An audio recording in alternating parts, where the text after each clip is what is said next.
I'm John Gurnig of the Fel-Pro Field Test Garage, located in Skokie, Illinois. And I'm here to talk to you today a little bit about head bolts and all the wide varieties of head bolts that you might encounter while you're doing an engine repair. As you can see here on the bench, I have 3 different sets of head bolts. Some of them have a pre-applied sealer locking compound to them. Some bolts do not. So the difference is, on bolts that come with a pre-applied sealer to the bolt and underneath the head of the bolt, these are bolts that are going to go into a cooling jacket or a water passage, and they need this sealer on them so there's no coolant leakage up through the heads of the bolts and out to the outside of the engine.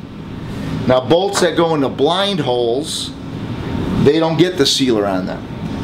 They are just, they get an oil applied to them. So bolts, we have different bolts here that they're threaded, and then they have an integral washer that's part of the head of the bolt. And we have bolts that have a washer that is captured onto the shank of the bolt that is not integral with the head of the bolt.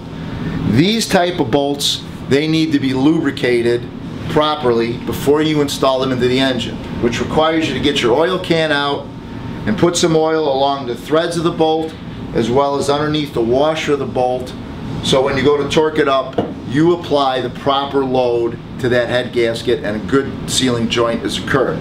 Now, it's important that you replace those bolts because they stretch, they've been exposed to thousands of heat cycles, and sometimes you're going to find that these bolts corrode or get damaged, threads are damaged. So it's important that you replace those head bolts with new ones so you get the proper clamping load on that cylinder head gasket.